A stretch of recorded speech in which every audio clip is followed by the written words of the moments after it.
What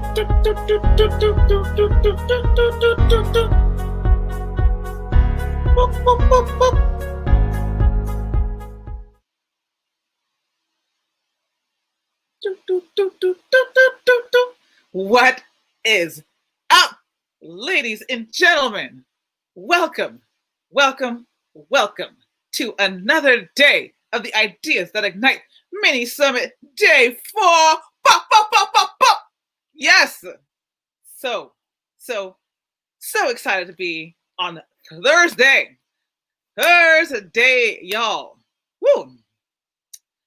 How many of y'all feeling good? How many of y'all feeling good out there? I know that I'm amped. I'm amped for today because I get a chance to interview one of the loveliest people that I have met so far in my podcasting, speaking journey, with the one, the only Phylecia Jones. We're going to be bringing her up to the stage in just a minute. But before we jump into today's stream, curious to know, like, anybody watch the debate last night? Anybody out there watch the debate? If you did, I have a favor to ask of you. If you see any animals, any insects, anything aside from, a dog, come and enter anywhere near my head, like any moths, like any mosquitoes, like anything like that that pops up, please let us sister know. Okay? Please let us sister know. I just definitely want to make sure that, ain't no flies around here. Oh, right. So today, I am super amped about the opportunity to meet with one of my very, very favorite fellow speaking gurus. I met this sister at a conference a couple of years ago. I think it was at a conference. I think it was at either Podcast Movement, which is a big podcasting conference, or it was She Podcast, which is a conference for lady podcasters, or it was Podfest, or, to be honest with you, it may have been like all of the above. I honestly do not recall, because that's how many events I go to. I'm just like constantly at events, except for now, of course.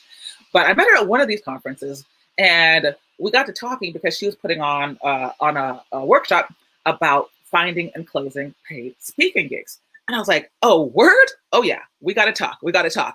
And then when I got to talking to her, I was like, wait, time out, quick second, because we were talking. And then she started telling me how she has done, not only does she book gigs for speakers, but she's done two, not one, but two TEDx talks, two of them. And I need to double check this with her, but I believe that she's also sat on the reading committee for applications going on to TEDx. So I was like, oh, time out. I need to bring you up to the summit.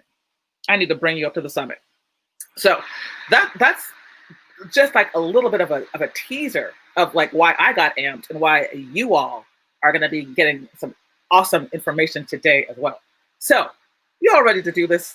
You all ready to bring Phylecia Jones to the stage? Yes. All right, here we go. Adding her to the stream, Phylecia Jones. Hey, how are you? What is up, lady? Oh, I'm just sitting in the basement, just chilling. I love your setup. Oh, thank you. Yeah, it's just I figured since I was going to be home speaking, I needed to go ahead and put together my live streaming studio. Hey, you're 2 steps ahead of me, because I just came up to my bedroom. I was like, all right, I'm putting my laptop on a stool, and that's it. That's good enough sometimes. Work with what you got. We'll definitely work with what you got. The pup is off to the side. Hopefully she doesn't bother us today. Mine just walked in, so hopefully. Oh, you have a pup too? Yeah, she's around here somewhere. Let's just make sure she stays quiet. If she doesn't, I have some treats. I can throw her some virtual treats. Oh gosh, she would love that. Awesome. I am so amped to have you here today, sister. I'm excited. This is going to be cool. Hopefully no flies will attack us, No flies, no for flies. 2 minutes. I've asked the audience to please give me a heads up if they see anything like buzzing around that maybe should not be like in my vicinity. Yeah, that's probably one thing as a speaker that you really, later on when you watch a video, it's like, wow, nobody could tell me like my pants were unzipped, my slip was showing, those weird things. I think I had one time where I had on long boots and one of the boot top was sliding down, and it was like, gosh, somebody could have just come up on stage and told me Nobody something. said nothing.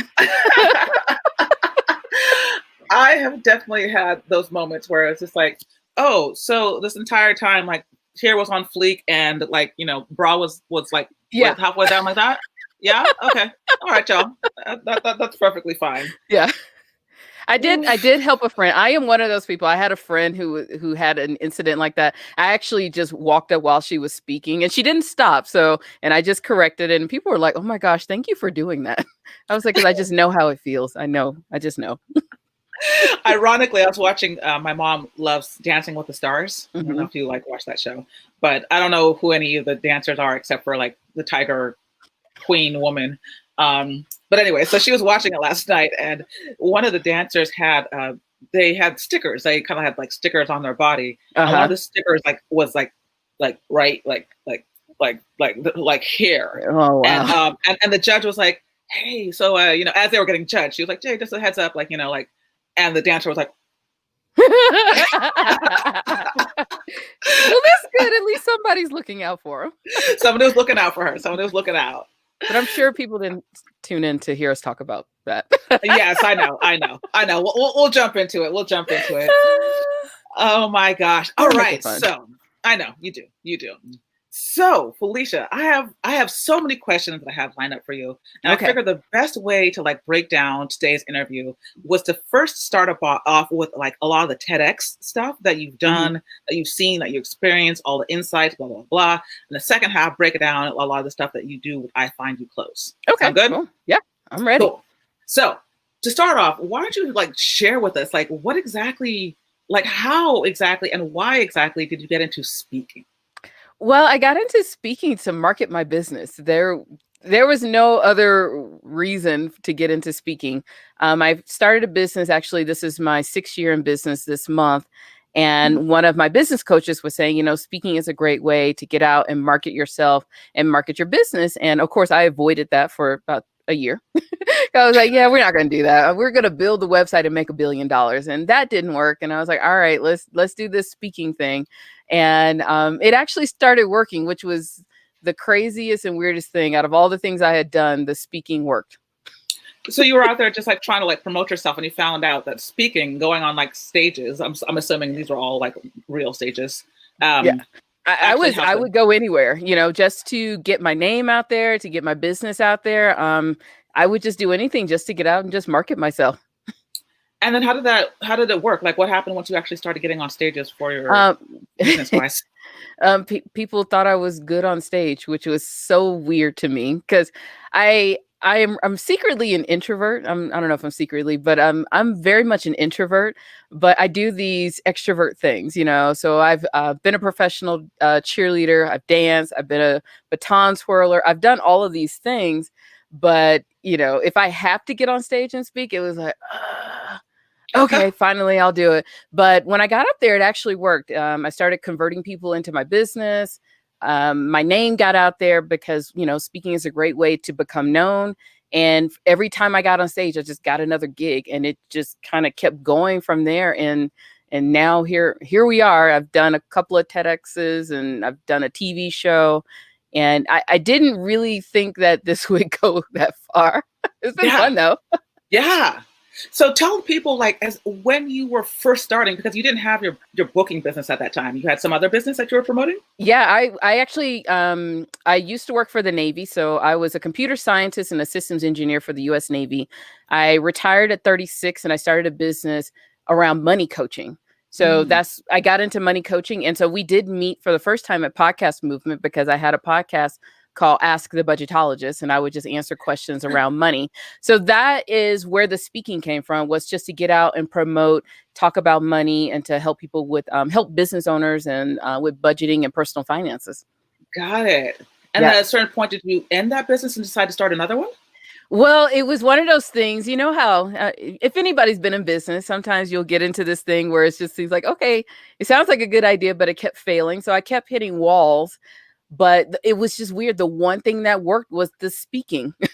I kept getting booked for speaking. Then I realized, okay, I need to adjust how I'm doing things.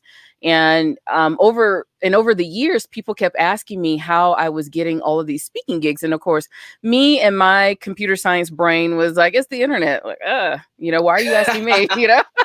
And I had a friend call me and she was like, I have the internet. It doesn't work for me. And and I just realized, just realizing that the background that I had from research was actually the thing that was helping me get the gigs. I would just sit down and just research and find the places I wanted to go to speak, or the places that I thought would be best for me in the business. And I actually took a walkabout when I was 40 years old for my birthday. I went to London because I called up a friend. I was like, do you know of a person who's going to have a party or need a speaker? And he was like, oh yeah, I know somebody who needs a speaker. So next thing you know, I'm speaking internationally around my birthday. And that was when I decided, I got all these people who are asking me how to find gigs. And I was like, all right, screw it. I'll just start a business around it. Because it was just so easy to me. Right. It was like secondhand nature. Yeah, it was just secondhand because, the research part was it was really easy for me to figure out how to research and then how to pitch. And that was the thing. So now when you go out and you still are speaking on stages, I'm assuming now it's even easier because it's not easier, but it's like it's a different kind of pitch for people who want to be able to do what you're doing. Well, now when I go speak on stages, so this is the weird thing about my career that I've kind of, I don't know, I think it's like a Forrest Gump career. So I did so much work getting on stage to market myself as a money coach and somebody who is an expert around money, that I still get speaking gigs talking about money. And that landed into a television show. It was on Daily Blast Live. So I was the personal finance contributor. Oh, no way. And then on the other side, because of my background in women in tech, I started picking up gigs at women in tech conferences and emceeing. And then, of course, I go out and speak to market this business. So I've kind of created a very interesting little world, so I can go and speak about different things in different spaces. So I go out and I, right now I market the business, I market the speaking business, and I talk about speaking things. But me as a professional speaker, I do go to women in tech conferences, so that's how I get paid. And then, of course, there's always the money talk when people who've known me for years, they'll just call me up like, hey, we need somebody to come and talk about this. Like, cool, I'll do it. Wow. So now this is your main income, is like your business of speaking, like speaking speaking as a business, as well as your, got it. Yep. Got it. Very cool. Very cool. So then I'm so curious, like that leads us like naturally and organically into like not one, but your two TEDx talks. So I am just like, I was looking back over like your stuff. All Girls Are Great at Math in 2018. Yeah. And then Tech Meets the Kardashian in 2020, which means before all that was of 2019. So it was actually around this time last year is when I was getting ready for it. Yep. Okay, got it. So take us back to to your first TEDx. So of course, like most people, I was in the hunt for speaking gigs, and the weird thing about me is I actually like the challenge of trying to get somebody to say yes to me. What trips me up is that sometimes people do say yes, and I actually have to get on stage. So I had been for a couple of years, like, putting in the applications for a couple of TEDx events around Denver, Colorado, and I kept getting rejected. But because my goal is to figure out what is the strategy for me to pitch for them to say yes. So I'll just keep going so I can keep learning from the experience. And there was another TEDx that popped up, and I had been rejected so many times. And I was like, yeah, I've done all of these perfectly crafted pitches and I've been rejected. And I was like, I'm not going to do this one. But I don't know, for some reason, it was probably like 3 days before the deadline. And I was like, oh, screw it. I'm gonna put an application in because I have nothing to lose. Right. And this was probably the first time I didn't do a nice, carefully structured pitch. I actually just put in what I felt and what I thought from all of the years of working with women around money and numbers. And they kept saying that they're bad at math. And that was the thing. I was just so annoyed by it that I just typed it out. I think I had like a couple of misspelled words and things like that. And I was like, you know what? Let's just send it off. And I was like, that's probably the worst pitch I've ever done for a speaking gig. And then a couple of weeks later, I get a letter. They were like, oh, we want you to be on stage. Like, oh, okay. Wow. So wait, so your pitch was different for each time? And how many times were you rejected? And what was changed about this particular pitch? Actually, those first few times, the pitch was always the same. I mean, different variations of the pitch, but I always pitched the same thing, talking about business, finances, budgeting, and things like that. Okay. And, when I go back and look at it, it was probably a very boring and lame pitch, to be honest. And just being honest, if I go back and look, and I think I applied like 4 times and I got rejected because one of the events, they wanted you had to apply for the audition. So I never got to a point to get to the audition. And so this other TEDx, it was TEDx Cherry Creek here in Denver, Colorado. And for some reason, I think a couple of other things were happening that year. And I was getting very annoyed with women telling me that they're bad at math. Not at the women, but this thing that they kept saying I'm bad at math or they'll run away from math. And when I sat down and did that application, I was like, you know what? I'm just going to say what I've always wanted to say around this topic. Because I've always, I tell it to my husband all the time. And so I just kind of wrote out my thoughts on what it was. And one of the biggest things they did in that application that I enjoyed or I love, because all of these TEDx applications are different. They said, tell us your idea in 6 words or less. And that's what helped me to focus. And I was like, all right, here's my idea. All girls are great at math. And that's what kind of got me going through that application. Wow. Yeah. 6 words. Yo. And I live by that. So all the people who always ask me about like, what's the best way to get on a TEDx stage? I was like, what's your idea in 6 words or less? If it takes 2 paragraphs, you probably don't have an idea yet. Y'all, are you listening to this? Are you listening to what Phylecia said? Yesterday, I had to challenge them to do their pitch in 1 sentence, after kind of like talking it out a little bit and kind of getting a sense of like what they were talking about. 1 sentence, max 2. Yo, you just chopped that down to 6 words. Well, because it was so powerful when I did that application. It was just like, what's your idea in 6 words or less? And I was like, whoa, that's like for real. So it does force you to think about, if you had that microphone for the entire world and you only had 2 minutes, what would you say to them? And that was it. 100%. 100%. Yep.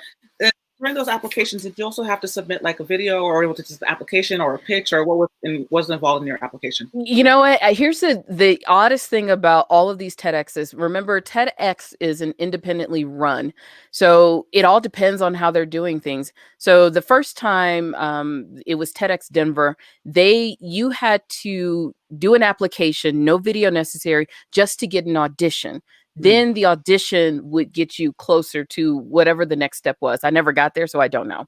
Okay. But this particular TEDx was only an application. That was it. It was your idea, 6 words or less, how would you change the world type thing. And that's how I got on stage. And so they're all different. And I've talked to numerous people that have done TEDx stages and they're all different. Now, of course, the TEDx Cherry Creek, the application, now you need a video. Now you have to send in more things. So that's one of the biggest things I tell people. Every year the application will evolve. Don't get used to what you're used to because it will always change depending on who's running it. Right. I'm glad that you said that because in my case, I had to submit 3 videos. And that was for TED at New York City. Yeah. But Which makes sense. It makes sense. Yeah, it makes sense. But it was like, 3? All right. Let me go find some stuff. Yeah, and that was the thing. I'm seeing when I did the second TEDx, and that's a whole different story in itself. I was actually applying to be the MC. I actually did not apply to be a speaker, but the same thing. They had applications and then they had open auditions. So it's just very different for all of them. So that's why I tell people just be ready for whatever the process is. Some processes will be short, some have been 3 months long for people, and then there's the other case where you'll get an invitation. So you can Right. be invited to speak as well. Right. Right. So there are some people in this audience who have like a lot of ideas, who are Okay. really passionate about a lot of different things. Break down for us how you chose your topics at the times that you did.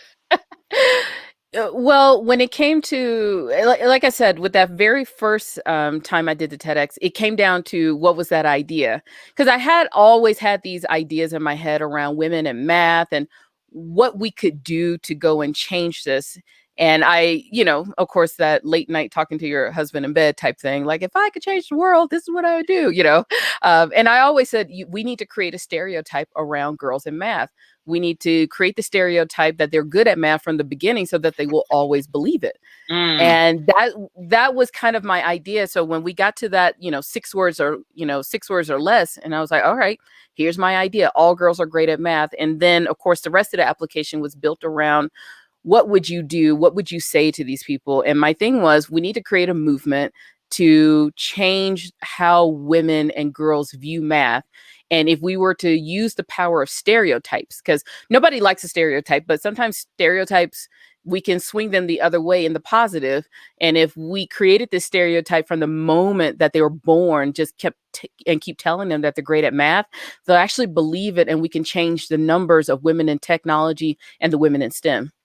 Awesome. Yeah. So I'm hearing a couple of things here. First of all, like the idea came from like something that had been like ruminating with you Yeah. for a while. Like Yeah. you were talking to your husband about it. You were like, like I got to get this out, and because I'm feeling it. Yeah. Like regardless if I have a stage or not, I'm feeling it. I'm talking about it. It's important to me. Yeah, well, because it's always been there. Because, like I said, my background was a in technology.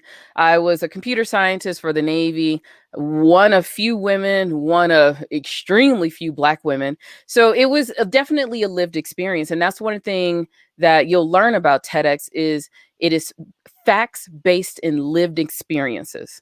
So I know a lot of us, we want to just go and tell our story, but Yep. you got to have those facts, but it helps even more if it's a lived experience.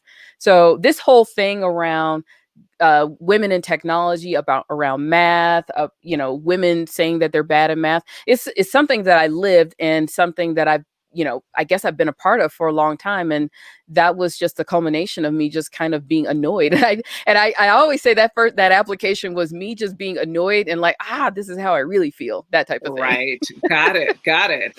And then once you actually got out there, you're able to make it happen. And so it was obvious what you were going to talk about. You were very concise in terms of the language. So then your second talk, let's talk about that. Like, how did you choose this topic? Like what happened? Oh, wow. That second talk is this is the beauty of research, and I know we're going to talk about this, but when you are applying for these TEDx events, sometimes it really does help to know who's running the event, who's the personality around it. If you've ever volunteered with them, volunteering helps so that they can see you, you can see them. Not saying it's guaranteeing that you're going to get on stage, but Oh, sometimes, strategy. but sometimes it does help when people, I know who you are. Oh my gosh, this is an amazing talk type thing. So when, I was trying to do more emceeing because I'd done a couple of MC gigs, and I was like, okay, if I can go down and say I was an MC for TEDx, that'd be kind of cool. It was in a city that was 6 hours away. And I was like, all right, that's 2 Lord of the Rings. I can do this. I was like, I got nothing else to do on a Saturday but fold laundry. So I told my husband, I was like, I want to go apply. Can you ride down with me for the audition? And the audition was very different. Of course, as soon as I got there, people knew who I was, which was strange. But I auditioned as an MC. But of course, they saw my background and they saw that I had experience with TEDx. So what happened? This was 3 weeks before the TEDx. They gave me a call and they were like, "So here's what happened." I was like, "Uh-oh." One of our speakers dropped out, and I was like, no, because I told my husband I would never do a TEDx again. It's a fun experience, but it is mentally draining. It was so different than any other speaking gig that I ever have, and it was like, okay, like trust me, the night before that TEDx, I was a hot mess. The first one, before the first one. The first one, yeah. Okay. And I told my husband, "Oh, I'll never do anything this crazy again." And here I go. And I was about to go on stage to do a panel for another event. So this was 30 minutes before this panel. So I'm talking to the speaker coordinator down at TEDx Durango, and she was like, well, here's the thing. One of our speakers dropped out, and we know you have experience. You don't need any help with this. And I was like, no. I was like, I don't want to. I said, do you know how hard it is to do a TEDx? And she was like, it's easy. I was like, you've never done one before, have you? And I was like, I don't have an idea. And the coaching, and of course, I would be coming in because they've been coaching everyone else for the last 3 months. And I was like, I had all these other gigs, and I was like, I don't know. And I was like, well, first, did I get the MC gig first? She was like, yeah, you got it. But we just want to know if you can come in and do this because we're excited about you. We loved your last one. And of course, my brain was like, I don't have anything to talk. Like, I was like, I expended all of my knowledge that I had in the world at this first TEDx. Or you thought you did. Oh, wow. And so she was like, so, well, what we'll do is we'll give you 24 hours to think about it. And her name is Bethany. And I was like, you should be a car salesman because I was like, you owe me. I was like, I'm part of your family. We're sending your kids to college. Like, that's how it was. So I did get a personal invitation from the experience of before. And just so happened that somebody else, they quit, and they didn't want to go through the process of coaching someone else because it takes a while to go through that coaching process with TEDx. And they assumed because I'd done it before that I'd already gone through this, but the experience was so different. So eventually I like to torture myself, and I said yes. And I came up with a topic in 2 weeks, but I figured that anytime I got a big stage like that, I would dedicate any of my words or my energy to talk about women in technology. So it was just a continuation of really talking about women in technology. And at this time, it was what would happen if we would experiment, if we got Kardashians to talk about STEM? Could we get more women to join? Because I know a lot of people have feelings about the Kardashians. You love them or you hate them. But the reality is people listen to them. It's true. It's true. They do. Yeah. And the thing that I thought was really interesting about your talk was actually your title.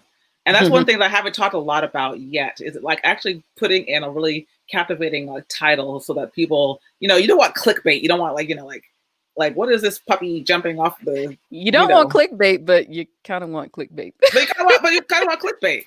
So you chose a title that was kind of compelling. Like, yeah, people responded to it. Well, you got to also realize in this world of TEDx talks, so a lot of people are saying that TEDx has been saturated, or TED has been saturated by TEDx. And because there are TEDx events going on all around the world now.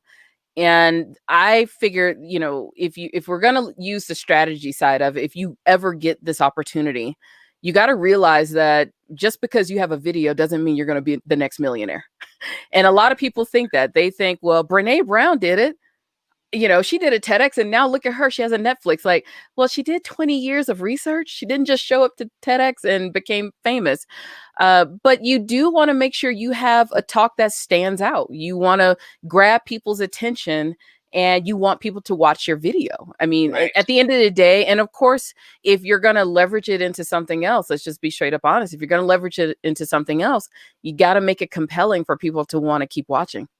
Absolutely. Absolutely. Yeah.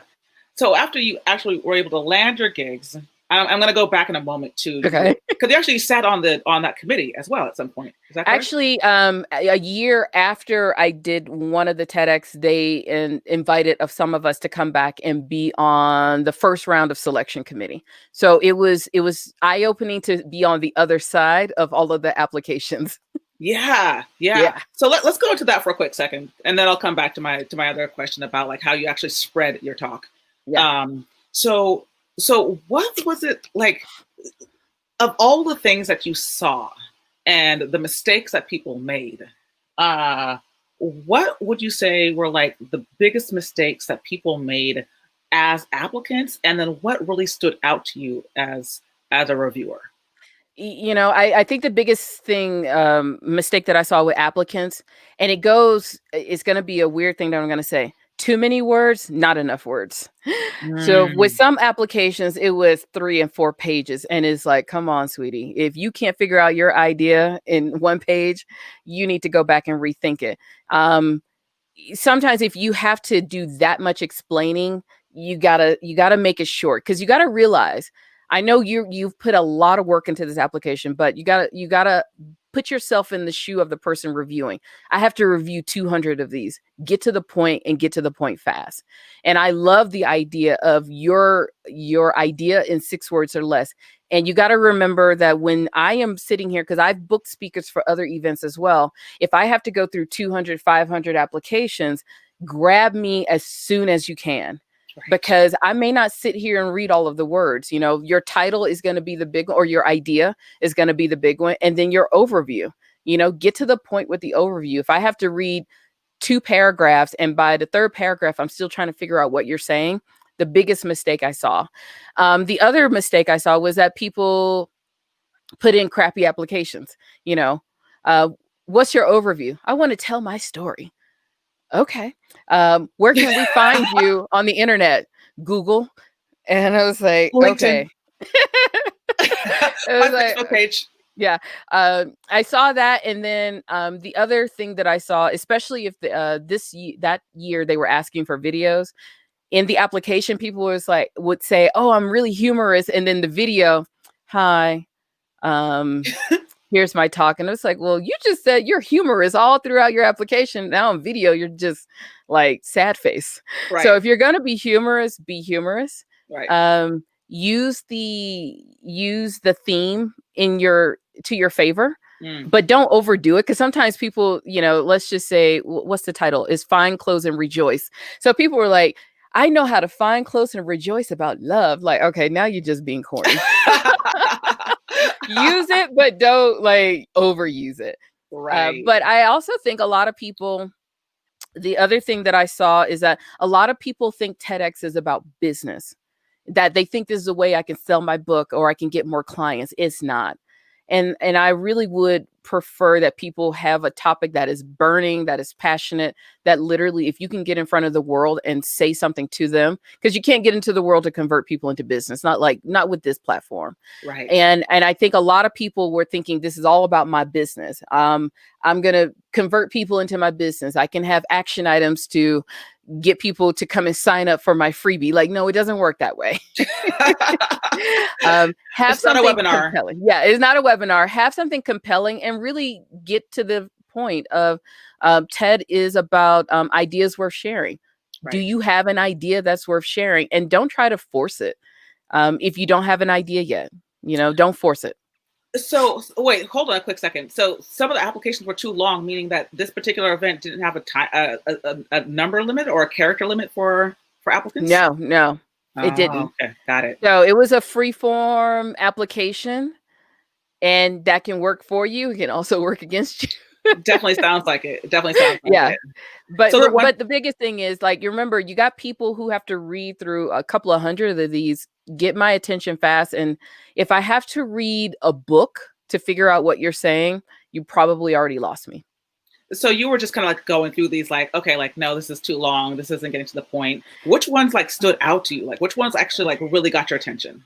If the idea was something compelling, and I know it's very generic, but it's if it's an idea that really ooh, okay, I think I'm actually going to keep reading the rest of this, because I would read the overview and I read the idea, but then of course you have to have all that supporting stuff to go with it. If I didn't get past that, then you just went into a pile. It was yes, no, maybe I'll come back to you later. I will say this, the one thing that attracted me, and I can't say that, all of my selections actually got put on stage. This is where it comes down to researching as much as you can about who is running the event. Yes, break it down for us. All right, so here's the deal. The topics that attracted me were anything around technology, women in technology, women in science, but because I lean that way. So if it was a really good topic that way, of course, you got my attention.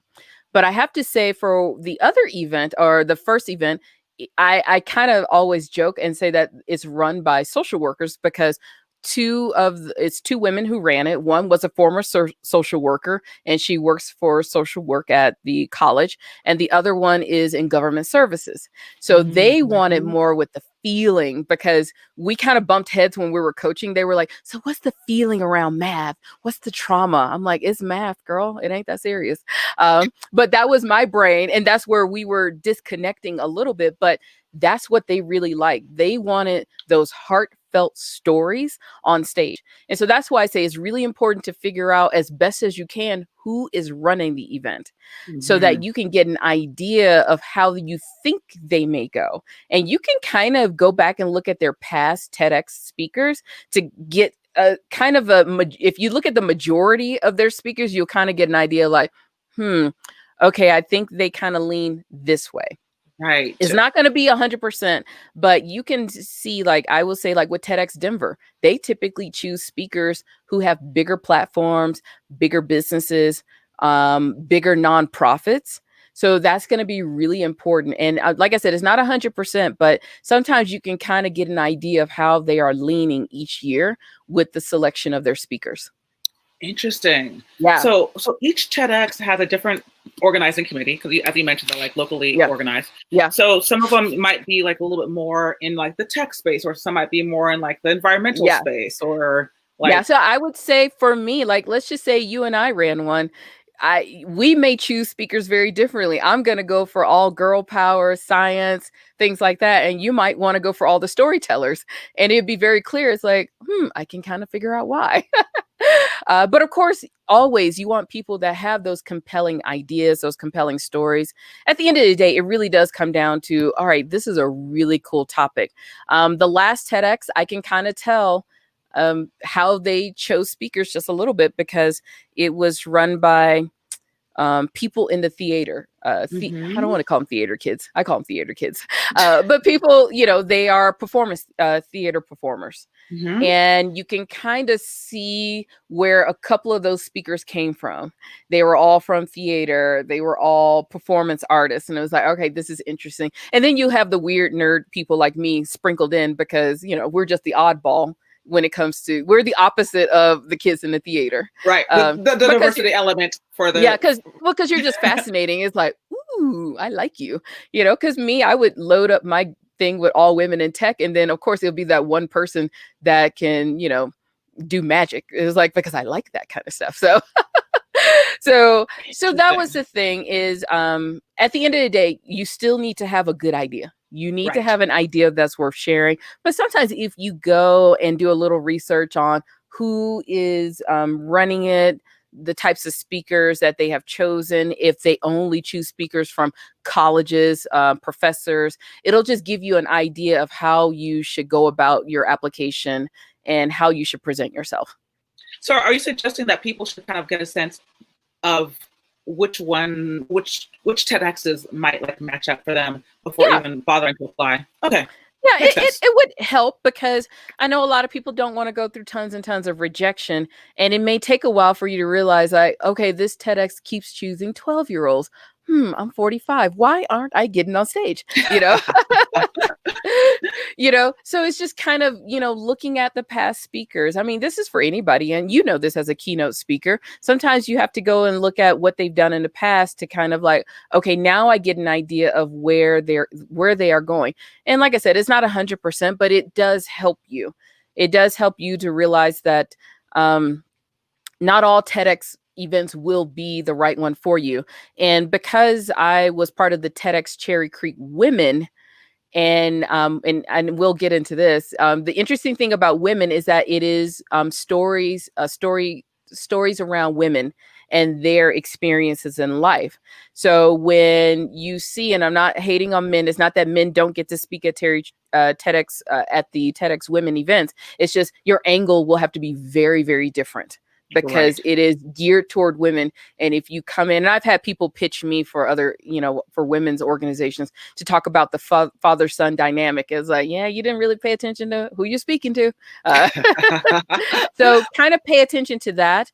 And one of the interesting things about TEDx Women, which is very different from TEDx, because remember, there's multiple brands inside of there's TEDx Kids, TEDx Youth, things like that. And so the interesting thing about TEDx Women is that they do the TED Women event, TED Women, in conjunction with the TEDx Women event around the same time every year. And that's always in December. Oh, really?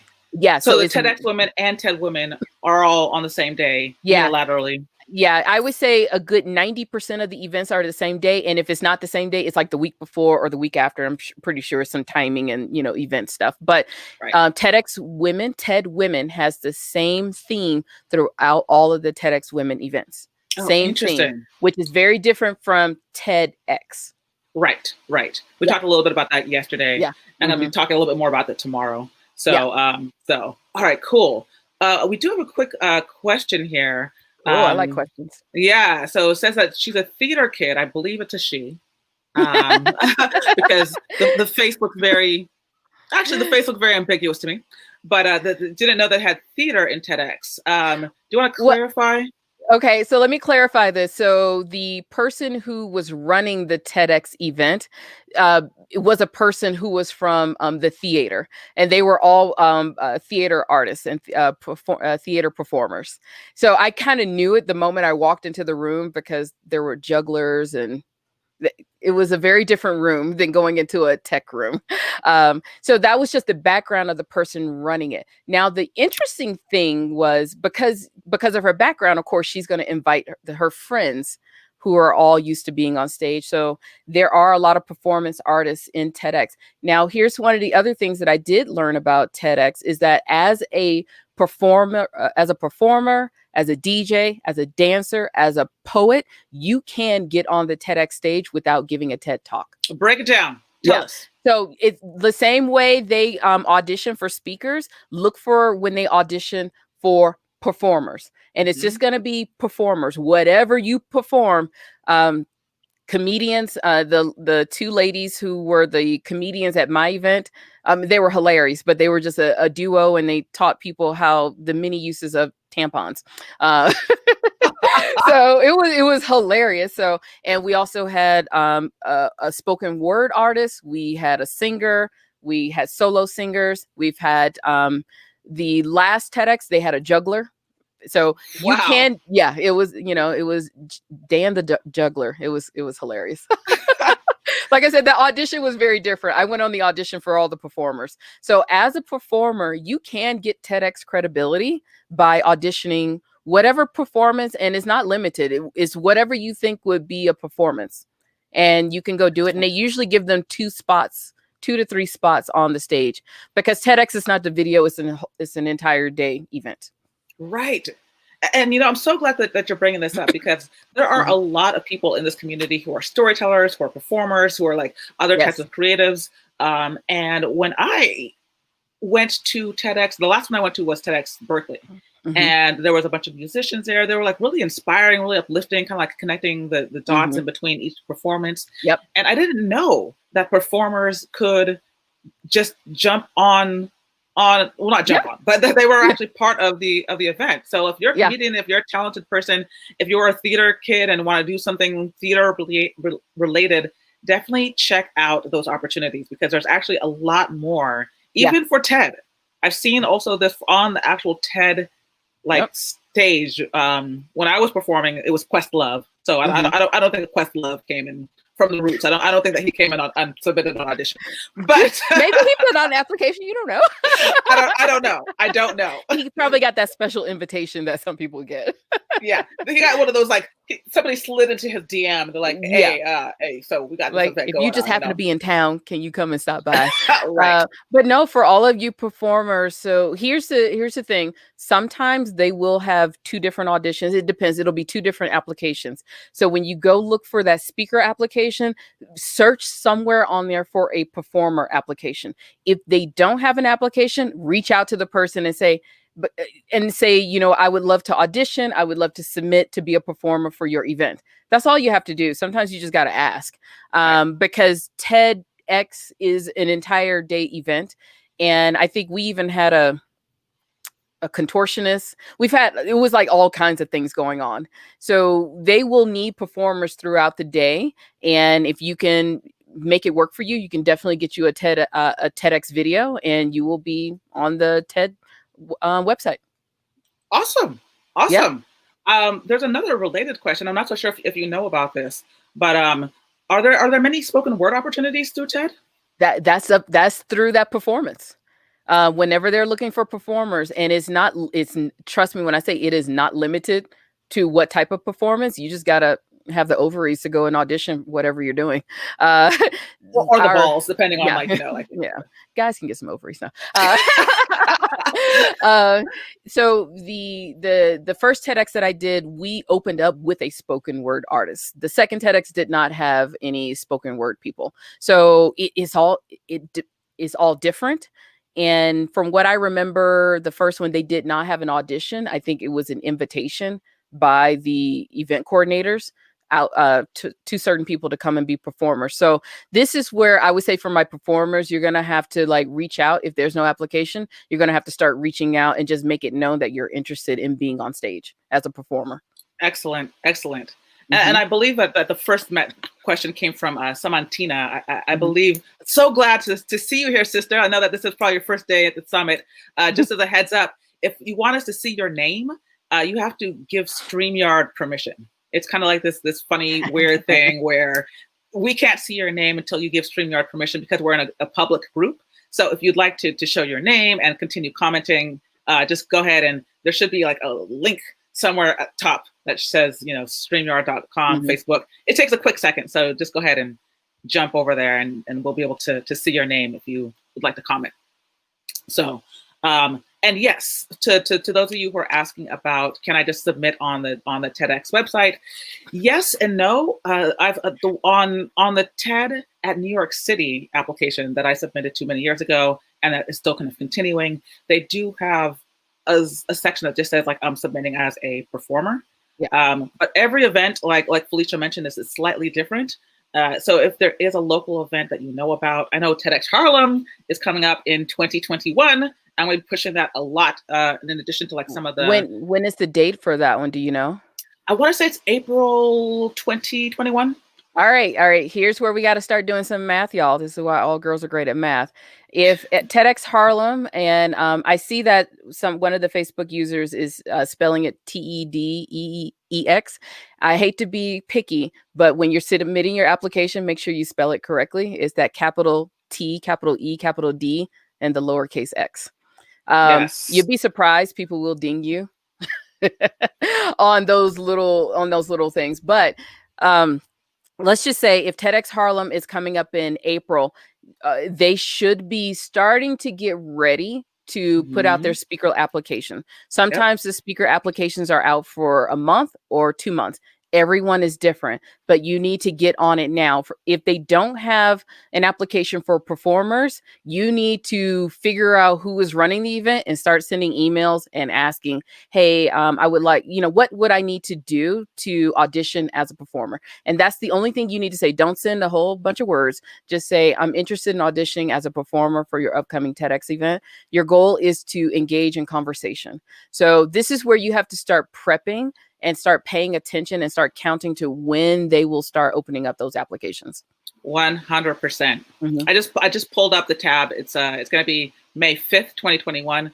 And at the end of the broadcast, I can bring that up and show you. Okay. We can just kind of do a quick look to see what's popping. Yeah. Right? And they'll usually take about I would say a good average is around 5 months is when they'll open up those applications. Because remember, they still got to have time to go through the applications and then start coaching everyone and sending out the hey, you got it, and all that kind of stuff.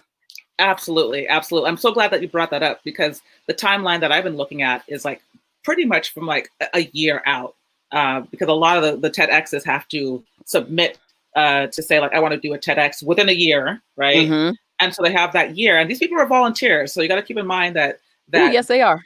They're doing this out of labor of love, but they need a lot of time in order to make sure that the venue is legit, make sure that all of the regulations are in accordance with TED, with Big TED.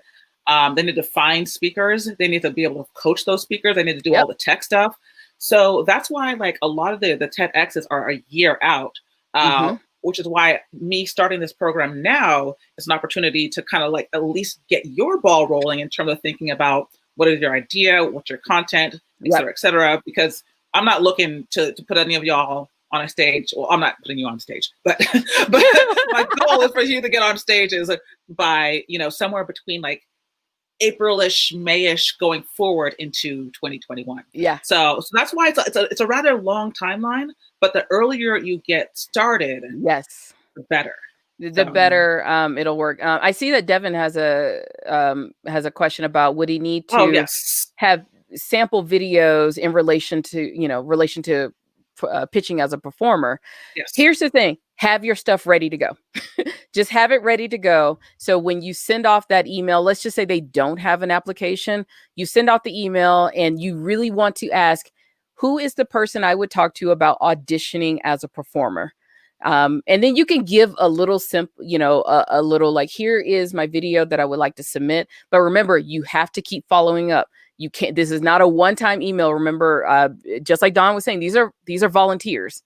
So if they may not have gotten your email, they may be getting 200 more of these as well. So you're going to have a follow-up campaign if they don't have an application for you when it comes to pitching as a performer. And you're going to have to be patient. I mean, that's just it. I've had people and we've gone through the pitch process and they were like, well, they didn't email me back. I'm like, just calm down. They may or they may not.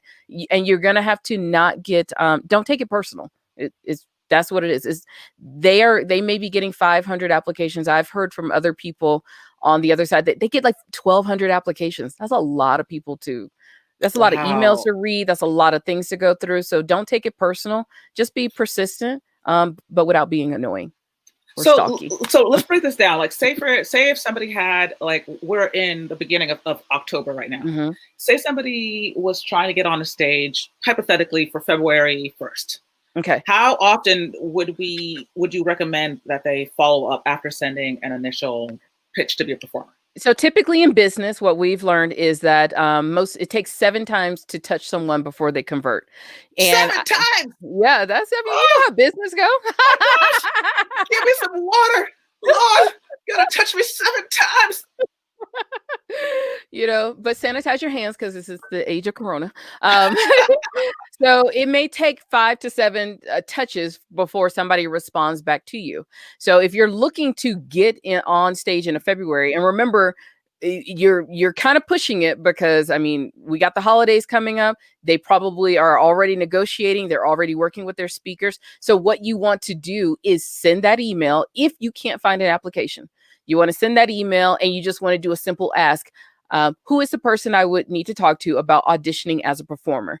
If you don't get a response in 2 weeks, you send another email just saying, I'm a spoken word artist. Here's my video. I would love to talk to you about being a performer. And make sure you have your information and tell them I'm going to follow up with you don't use the word follow up. I will email you back in a couple of weeks just to see if you've reviewed it. So you're going to have to be a little persistent. Like I said, persistent without being annoying. Right. Gosh, you are breaking it down. Yeah. You are really breaking it down because, like, I know as a business person that a lot of times it takes those touches in order to, like, really get in front of people. But sometimes when it comes to pitching, if there's not necessarily an application, it sounds like it's a similar.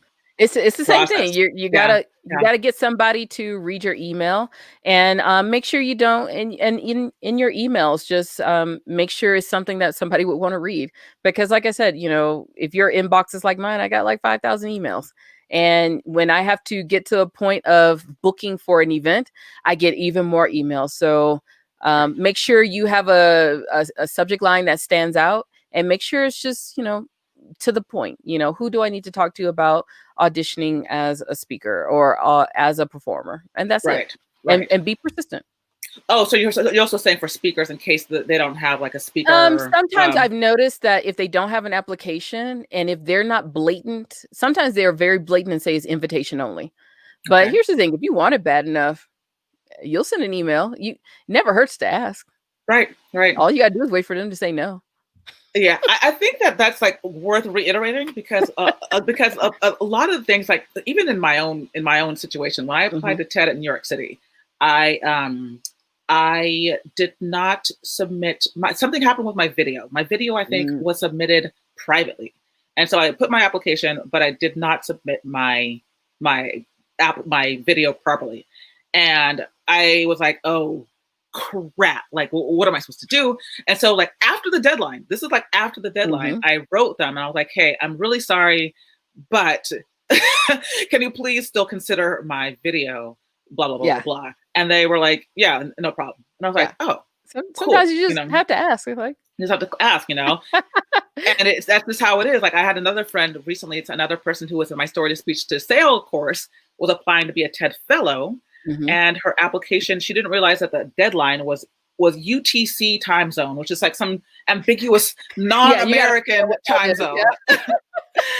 And she missed the deadline because it was probably only about 5 o'clock here in the United States. And she freaked out. She called me up. She's like, what do I do?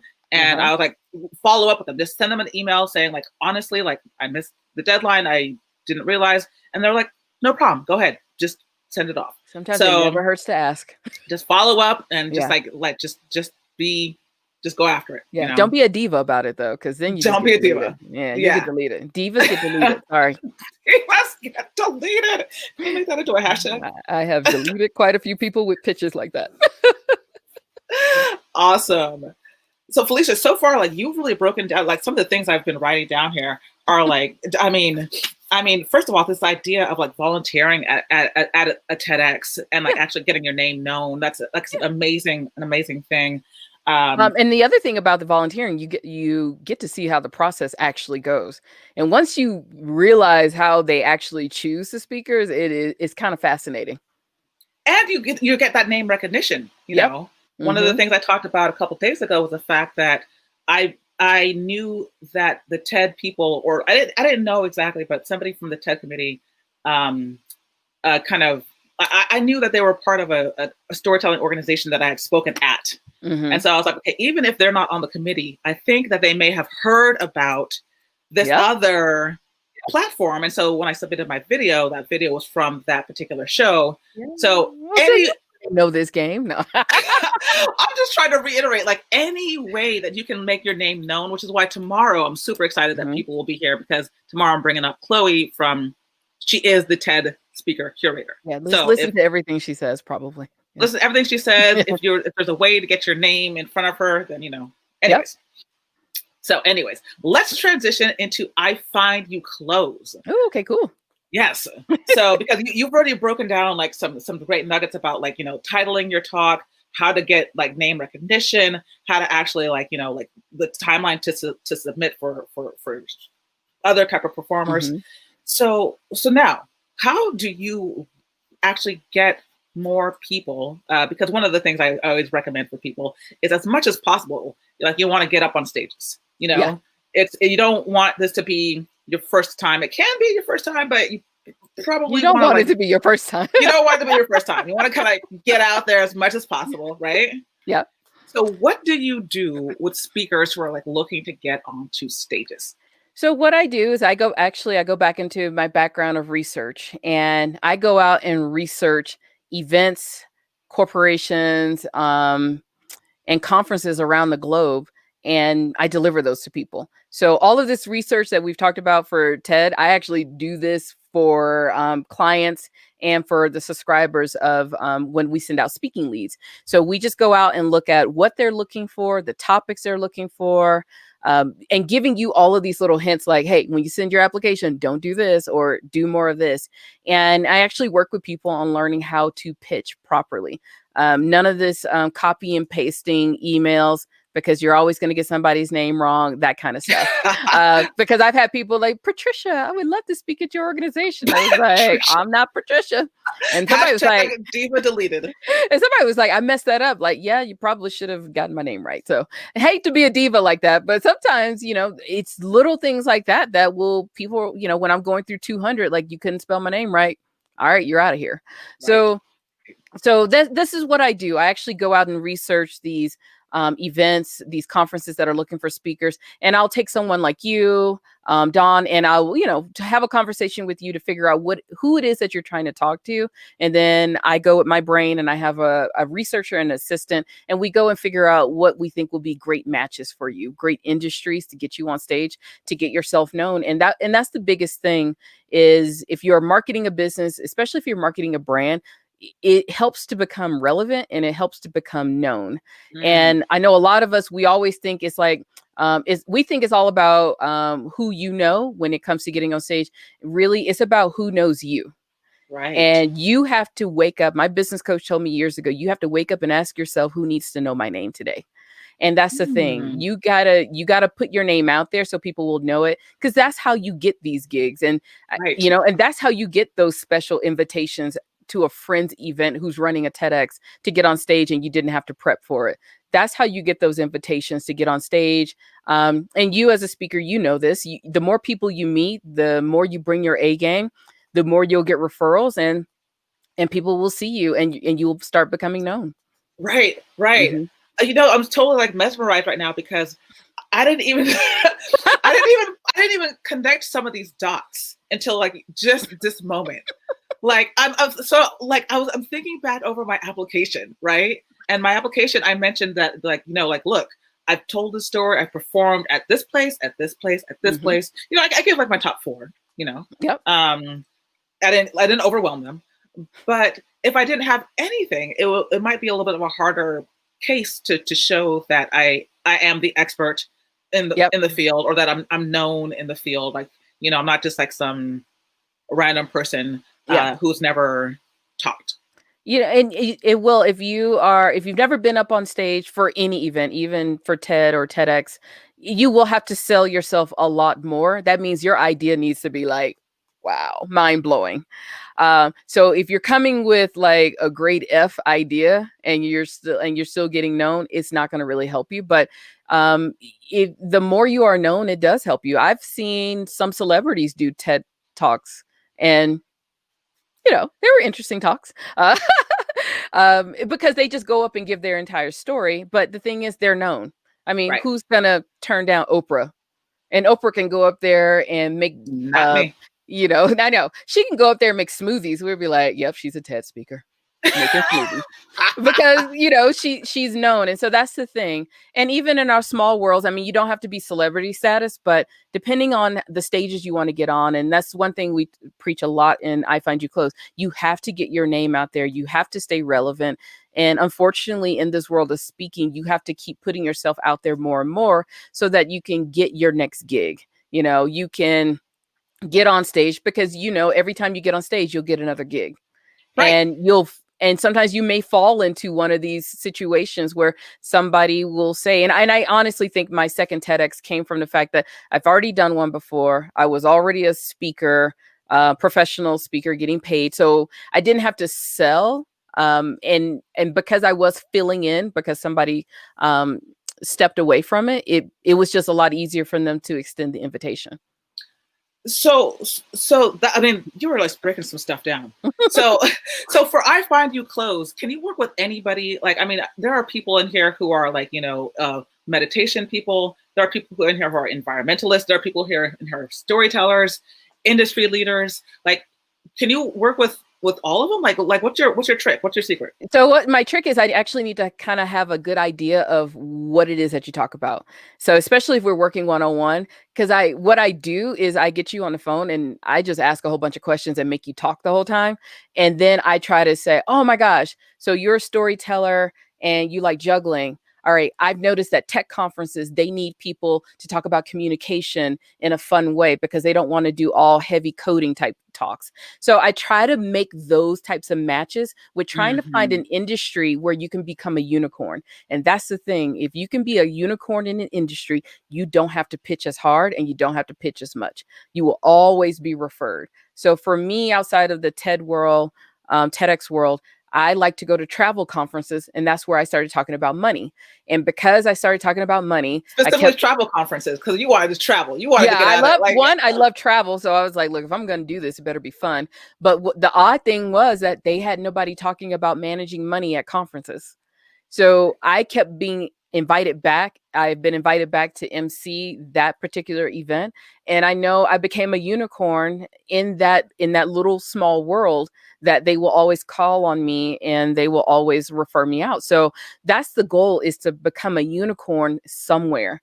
And I like to look at your background, all the fun things you like to do, because I research these events. There's a conference, there's an event for everything. If you like cookies, we can get you on stage at a cookie conference. If you like trampolines, if you like wine, if you like clothes, we can find that. And so that's where I try to get you on the phone. And I have to kind of look at whatever these little fun things or quirky things you like to do. Like, oh my gosh, there is an association of trampoline owners and they do 5 conferences a year. Like, I'm sure you didn't know that there are conferences for people who run haunted houses. I did know. not know. And guess what guess what topics they're looking for? Health and wellness, because some of their employees get a little scared during the Halloween season and working in a haunted house. They need meditation, they need healing, they need leadership, they need marketing. So just like any other regular business, they need all of these different topics. The interesting thing that you mentioned, though, is like the fact that you are talking about finance, right? Or you were talking about like finance and budgeting and that kind of stuff, but you were talking in the travel industry space. Yeah. So you're not even talking necessarily in the space or the industry that you're a master in. No. Which is probably already saturated. The only reason I got there was because, one, I am a traveler, so I could speak their language a lot faster.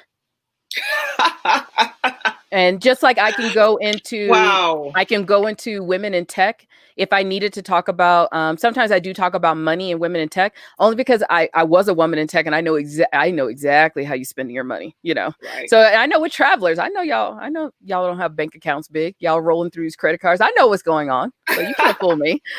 So that's what I try to look for, is to try to find some common space. Because the other thing is, you're going to be spending so much energy speaking to people. I want it to be fun for you as well. Right. I love this. And I love this comment from Devin. He's like, okay, you are a genius. I'm sold. I'm on the website now. Thank you. That's what I'm feeling right now. That's how I'm feeling. And I just try to make fun. I try to make it fun for everybody. And it so makes sense, because I'm thinking about the times I've spoken as a storyteller in terms of like teaching people storytelling tips and tricks, and it's been like, like at a corporate event for Spotify in Sweden, or it's, it's with Google, or it's with Chanel, or, with nonprofits, but none of them get some Chanel swag? Girl. See, that's why you got to go find the places that are fun for you. I get free trips.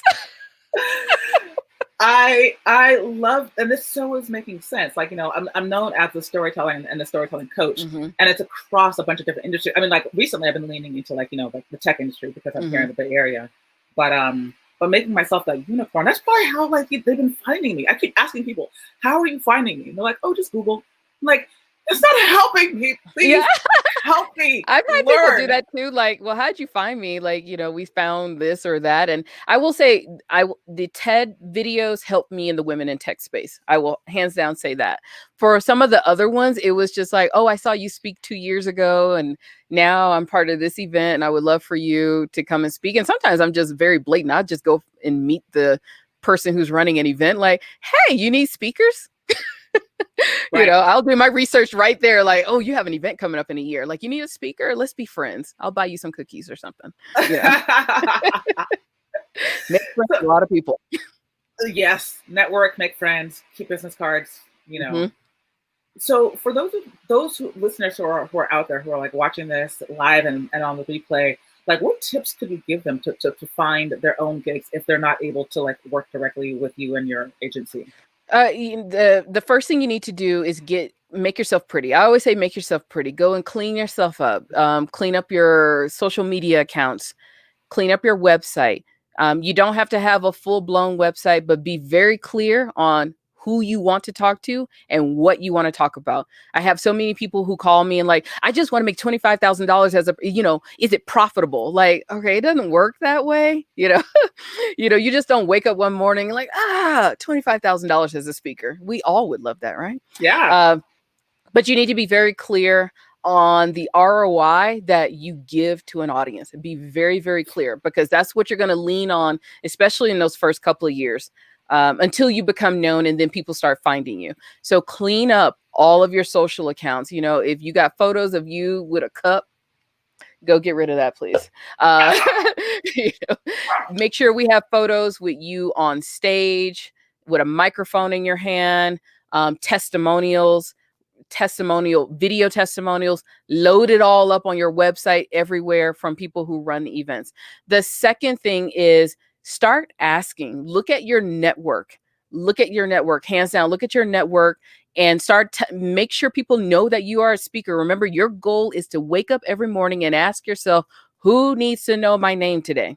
And so you need to go out there in your network and start asking, do you know someone who needs a speaker? You'll be very surprised about that, because I have people who say, well, my friend runs an event. You would think she would ask me to come speak. Like, you'd be surprised. Your friend may not even know you're a speaker, because we've all been in that situation before. And then the third thing is be ready to do the work. Be ready to do the work. Now that you're out there asking, be ready to submit, be ready to coach, be ready to do the work, and just realize it's not going to happen overnight. And I don't know, if, Dawn, you can probably tell us, like, did you wake up one morning and next thing you know, you're doing all these things for Chanel?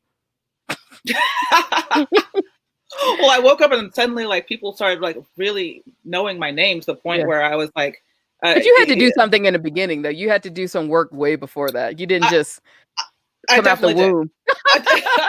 Well, I was born like this. Oh, okay. She's special, y'all. No, no, but in the beginning, you will have to just be ready to do the work, and it's not going to be overnight. And just be ready to do it. And I would say give yourself a good solid year and a half of just hardcore putting yourself out there. Say yes to everything, even if it's not the right audience. But remember, your goal in that first year is just to become known and network. That's it. And well, how do I get people paid? People want to get paid. Like, you got to learn how to negotiate. I always tell people your ability to get paid as a speaker come down to your ability to negotiate. And what happens is that a lot of us, we get excited about speaking gigs and we're like, yes, yes, yes. And we never ask, we never ask those qualifying questions like, are you going to pay me? So the first thing is ask to be paid. Like you said, you'll be surprised what happens when you start asking for things. So start asking. Be ready to negotiate, and then also be ready to walk away. If it's a hardcore no that they're not paying you and you don't like that, then you have to be okay with the fact that you're going to walk away. But remember, there's more to speaking than just getting paid. There's the networking aspect. Sometimes you can speak for free and you can make more money from people in the audience or people that you met at the speaker and sponsor party. Yep. So remember, you have to start. Yeah, that's how I've made my money the entire time. Is like, you get me in the party, get some people tipsy. Like, there you go. But no, you have to start evaluating whether or not these gigs are the right moves for you. And also, if you want to get paid, even if you don't get paid, you need to learn how to negotiate, because we can negotiate for a lot of different things, even when we're speaking for free. Videos, testimonials. You can negotiate for introductions. I've done that too, you know. So if I go and speak, say, if I didn't know Dawn and I went to Podfest and she was the keynote speaker and I was a breakout speaker, I would go and negotiate with the event coordinator, like, hey, I'll come speak for free, but I want an introduction to Dawn. And, you know, they'll say, okay, cool. Yeah. You know? So you can negotiate for what you need. Y'all, Phylecia is breaking this down. Like, these are some things that I've known. Like, it's not until you're like, oh yeah, that's how I did that. That's exactly the deal, because I shared, I think a couple of days ago, my story about speaking for free at the North Side Festival in Brooklyn. But I told them, like, I was like, hey, I'm speaking for free if I specifically have the opportunity to invite people to hire me for a longer engagement. And so I was I saved a chunk of the time at the very, very end to say, like, you know, this was 45 minutes. Let's do this for 3 hours or 4 hours at your company or business. Yeah. Got booked for Chanel, got booked for Spotify, you know, but that particular gig paid me nothing. But I mean, it paid you in the long term. So it had a good return on investment. So that's where that research comes into play. And that's definitely one of the things we do at I Find You Close. I try to research what the room will do for you. And depends on Mm. what your goals are. Like, all right, this is a free gig, but it's all women CEO and retail. Maybe you should go to this event, even if it is free, because now you get to work your magic and then you get to meet these people and be in the room. Because you'd be surprised, just because you're in a room with some people, gosh, that can. I've spoken at events, didn't get paid, and like 3 years later, this somebody in the audience remembered me and they hired me for a job. Right, right. So Knowledge, yeah, it knowledge. literally is networking on steroids, kind of. I feel you. Yeah. I feel you. Or you're like me, I just learn how to travel and get free trips. So Or you know, you make it whatever you want to make yeah, of it, I right? negotiate for travel. I love it. I love it. I have like 2 or 3 more questions. Okay, cool. I know like we're totally like over our hour, but Sorry, you know, people. Sorry, folks. sorry people. Hopefully you're getting some good knowledge out of this though. I just get so excited during these interviews that I can't shut myself up. So go back for a quick second about like when you actually landed your TEDx gigs, because you started to mention like both like how you amplified them, like how you got them out into the world, and then what it actually did for Oh, you in wow. terms of visibility or you know that kind of stuff. So the first TEDx, I had no expectations of what was going to happen after that one. Um, I Earlier that year I had been a part of a couple of women in technology events, and I was still kind of coming to grips with my former career and what I was doing now. And I started realizing that I was such a unicorn in that, I mean, being Black women make up less than 2% of women in tech positions. And I left at year 12, which is, I was a statistic and when it comes to women in tech. So it was like all these things kind of led up to this talk. And it was like, I think the earth is telling me I need to start talking about something. So when I did the talk, there were no grand plans of, oh, okay, when I do this, I'm going to leverage it and send it out to the world. And I was just happy if my mom saw it or something. And I was just like, okay, because, sometimes you really don't know what to do with it. And I will say this, the one thing that after I did it and I realized what happened, was one, I had a subject that was controversial and I didn't realize it was a controversial subject. It was about girls in math. So after that first TEDx talk, I actually got hate mail, like old school. Somebody Hate mail? Yeah, they found my address and wrote me hate mail. You made it if you got hate mail. Like a stamp. I was like, did somebody put a stamp on this? Like, dang, like at least you watched it, Like, I got hate mail. I got hate comments. Oh boy, I did not realize that the world of math and technology and women was so controversial. And it wasn't until I started going back and looking at other engineers, women engineers who did TEDx talks, and woo, the comments are popping. That's all I can say. Wow. So I wasn't expecting that, and I got like thumbs downs. I was like, oh my gosh, like that hurts. I wasn't ready for this because everybody else I spoke with that day, everybody's like, I love it. I'm like, wow, why are I getting all the hate? But what happened was, I didn't know how to really market it, and by the time you get your videos a couple of months later, or they actually had a 1 month turnaround, I got a phone call from the TED Radio Hour. And I think they tried to call me first, and I had too many voicemails. And of course, they couldn't leave a message. So they emailed me, and they were like, "We want to have you on the TED Radio Hour." And I was like, "Is this real? Like, what is this?" And yes, Devin, they took all that time to send hate mail through snail mail. Yes, I was impressed. I actually framed that. I'm gonna frame it because I still have it up on the fireplace mantle. But I got a call from the TED Radio Hour, and they were like, "We're doing a show about why we fear math," and I'm like, okay. Because I've heard of Guy Raz, because when we do road trips, we listen to NPR. And so I was like, all right, let me go check out this TED Radio Hour and see what it's about, because I haven't really officially heard it. So I go to the web page, and they're like, oh, we get 19 million downloads a day. I'm like, oh crap. Like what and then of course I start listening to some of the shows around the scientists and stuff. I'm like, why are they putting me in with these people? Like, I just want girls to be great at math. And it was hilarious. I remember I met Guy Raz. We were on the phone. And I was like, just edit me to sound smart. He's like, you're gonna be fine. I was like, no, seriously, make me sound smart.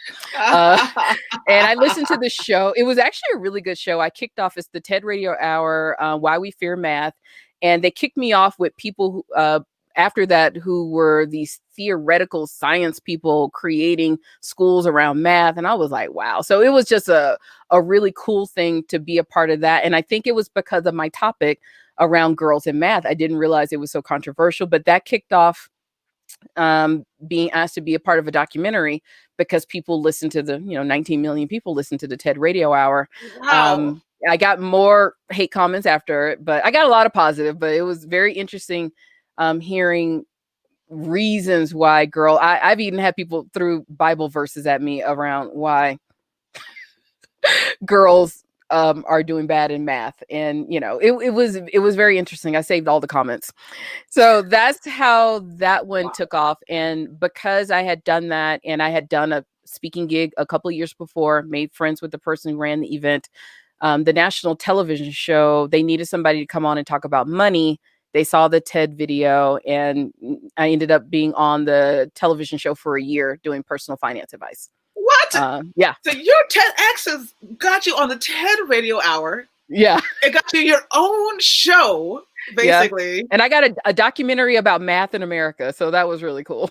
Holy crap. Yeah. How am I just now learning this? You see the people that you meet through speaking, ladies and gentlemen. Oh, you meet. So it's through the speaking, through doing this. I honestly do think the topic had something to do with it. So it was just a fascinating ride after doing that TEDx. And so it's so funny. People come to me. And so the second TEDx, I got 34,000 views within 24 hours of it popping up. Oh, all hate because I talked about the Kardashians. Oh, so people were mad that you were trying to equate like that tech to Kardashians. Well, because I talked about the power of influencers and having influencers come into the STEM space to, support more women.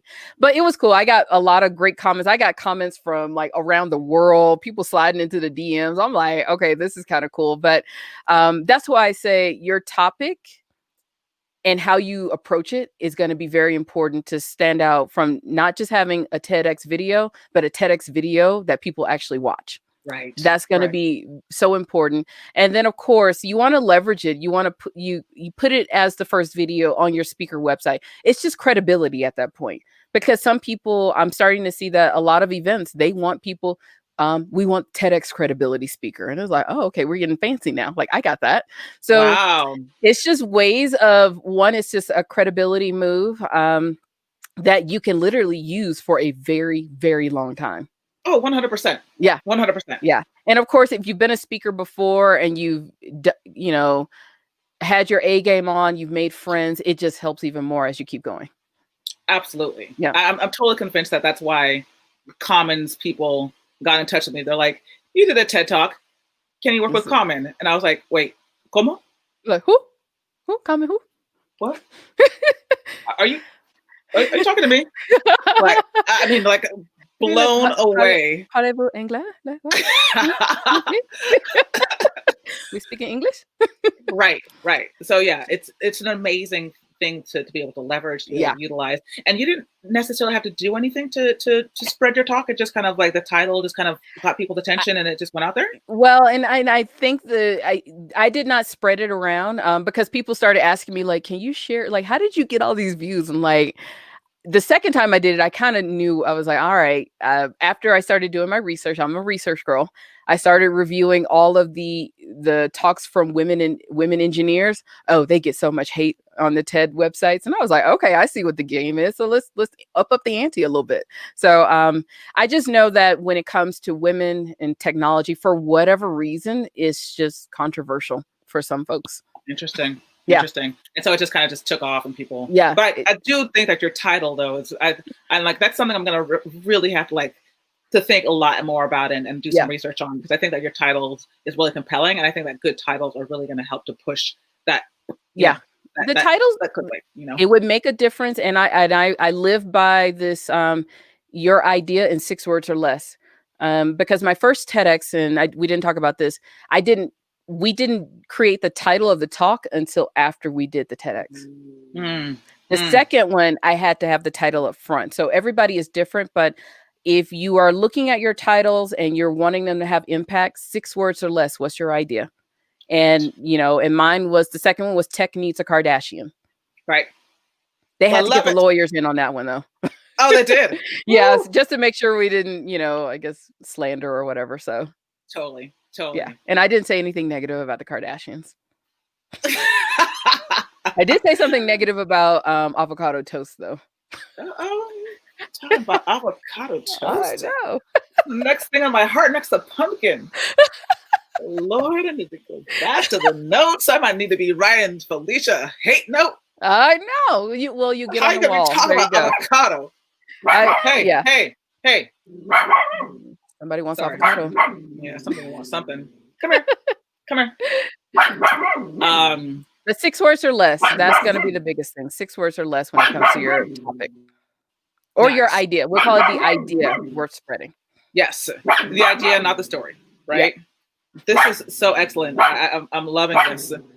Okay, give me 1 second, please. No problem. 1 second. Come here. So we have to take care of the dog issue. But like I said, 6 words or less when it comes to your topic. Hands down. And make sure that it is compelling, is moving, and something that hits at your heart. And it'll just take you very far. And it'll make it easier for you to come up with your talk to center around that idea as well. Right. Yeah. This has been like so epic. I'm like looking back over my questions and I was just like, you have just like broken out so many of this, like you're like how to actually get in front of TEDx organizers and get noticed. Mm-hmm. How do you actually like find your gigs and stand out like a unicorn? What you saw when you actually sat on the committee and like how you went through the pros and the cons of like hundreds of applications. Just like all of this gold. Like I'm just gonna have to go back and like rewatch this for my damn self. This has been so epic. Are you going to I assume this is something inside of your course where you talk about structuring your TEDx talk? Yes. Yeah, that was painful for me. But if you'd like to drop some knowledge bombs, because I see that I think this is someone, Tina. She said that she's loving this and learning a lot, taking notes on my computer. This is cool. For sure a learning session. So if you'd like to break down, go for it. Cool, because I don't really coach people on TEDx. I'll leave that to you. Oh, okay. So that is definitely my specialty in terms of like the structure of the content, like, Yeah. I usually lose people at what's your idea in 6 words or less? And they're like, what? And I was like, yeah, call me back. 6 words or less. John. And it better be good. And it better be good. Like otherwise, no. I had a big time struggling with putting together my talk because it just wasn't hitting very well for the very first one. And I knew what I wanted to say, but it just wasn't clicking. And one of the things was I really wanted to have an impact on show the impact of women in technology and women in math. And what I wanted to do was avoid the first woman who went into outer space or the first woman doctor. I had to go and do deep research. And this is one of the things about TED. You better be ready to research your topic because they will go and fact check everything that you say. 100%. Woo! Yes. And if you don't have, and you better be ready for it because they were like line by line, we fact checking. So I had to go and find women inventors. And that's what I wanted to do to show the impact on girls and women in math. Because if it was things that we couldn't live without, then of course we need more women. So my example was, like there was a woman who came up with the dishwasher. Like, come on, it's changed your life. Of course, we need more women in math. And of course I talked about the women from Hidden Figures. Like we wouldn't be in outer space without those women. Right. So one of the things that I was my husband. Because my coaches were very much on the feeling side and I operate a little bit differently, I was having a hard time connecting with them during the coaching. And so my husband and the husband of the coach, she wasn't there that day. So he was like, you know what, your talk is good, but women will already be on your side. How do you sell this to men? And I was like, woo. I mean, and I remember I called my husband. I was like, they did this to me 3 days before the talk. Like, oh my gosh, because it made sense. They were like, how do I sell this for men to care? And my husband is in technology. He makes video games for a living. And I asked him a straight up question. I said, do you care if you work with women? He was like, nope. He's like, as long as they do the job. And I was like, okay. So I said, just having women around. He was like, it's a good idea, but doesn't really mean anything to me because I have a job to do. Mm. And he was like, you need to sell this to men. You got to make men care about why we need to get more girls in technology or more women in technology. So Right. that really kind of threw me off a little bit with I restructured my talk like the 2 days before. Wow. But and I also got some help from somebody, and they were like, when we do our talks, is from the head, the heart, and the gut. And the Yep. head is all of the facts, and you Yep. got to lay down the situation of what we're dealing with. And that's what I did. I was like, all right, here are the facts of what's going on with women in technology. And then Yep. the heart was why you give a damn. And this is why I gave a damn, and this The is why you should emotion. give a damn. Yeah. And I then the I gut start with the is, heart. Yes. yep. And then I followed it up with, here's what we're going to go do about it. And that's the gut. Like, and my call to action was, at this exact moment, I want you to tell every woman in your life that she's great at math. And it was, I don't care if they try to run away from you. Nope. Look them in the eyes and say, you are great at math. And it was very, I love the follow up from it, because people said they went and called their moms, and their mom thought they were crazy, but they ended up crying about the fact that, I had to call my daughter, because I kept telling them, I was like, all of these women, they need your support. Even though you may not know anything about math, but your daughter's off in school by herself, you need to call her and keep her going, because that's when we start losing women. So that's where it was the head, the heart, and the gut. And that was like, okay, now I know how to structure this talk for some impact. So that helped a lot, because before I was Yes. kind of like, okay. And I did the talk, me and my husband was like, nope, not it yet. And I was like, I need more feedback than that. And then he was like, you got to make me care. And I was like, ooh, that one hit me. Yep. It was like, Yep. how do I get men to care about women in technology? I was like, geez, Louise, I only have 2 days. I'm so glad that you mentioned this, because like so much of what we're going to be doing in the mastermind is actually Mhm. like getting people on their feet. That process of repetition, like, is it resonating with people? Is it making sense? Yeah. Is it connecting the head, the heart, the gut? Right? Yeah. Oh my gosh, this is And who are epic. you selling it to? That was the biggest one for me, because even my dad, I mean, my husband and the coach's husband, they were like, women are going to support you just because you're a woman. He was like, what about the rest of us? Right. And I Right. was like, ooh, I was like, so I got to go sell it to people who probably don't care. And And that's a that's hard the one. challenge. And Yeah, that, yeah. if It people are makes you get for interested, real. Yeah. that is a big part. Like, I actually did a talk, one of my storytelling summits, let me see if I can like pull it up real quick, was Mhm. specifically about how do you persuade when people are not, like, they've already made up their minds Yeah. about something.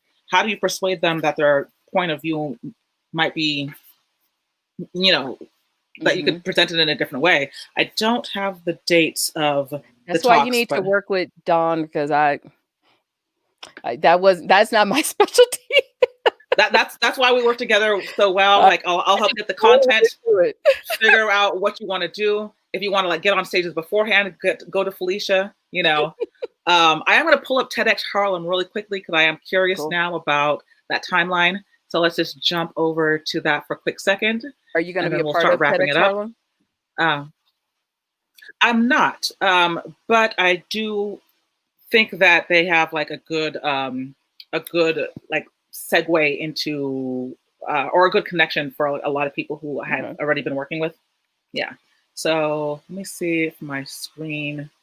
Okay, yes. I'm going to minimize us for just a quick second here. I'm going to go over to TEDx Harlem. It's May 5th, 2021.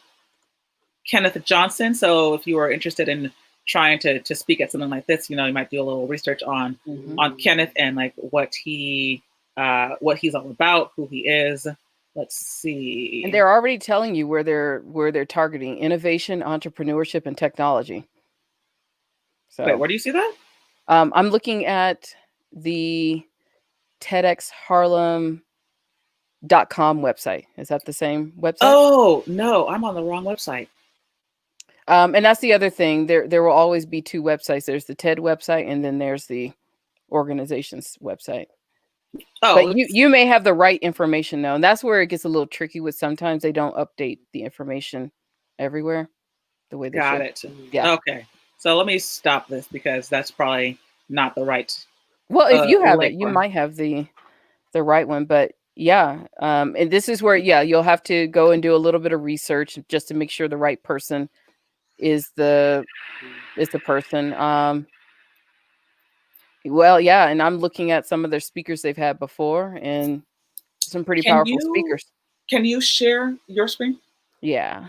If you go to the little screen share button at the bottom, and then you can choose the Chrome tab or anything else that you like with a different screen. And while Felicia's doing this, if you all have questions, go ahead and you start putting those into the chat box now. There we go. So this is the interesting thing. Sometimes they do have multiple websites. So when you go and do your research, so this is TEDxHarlem.com, and then I think, Innovation, entrepreneurship, technology. Very nice. and then sometimes you'll have their other website, which is the TED.com website. So you'll make sure you research both of them, so to make sure that you're going to the right place and getting the right information. Right. Um, and so this seems to be Harlem Renaissance 2.0. Um, I I'm seeing that this event happened August 2019, and I know you said you saw another date for it being May 5th. For 2021, yes. Yeah.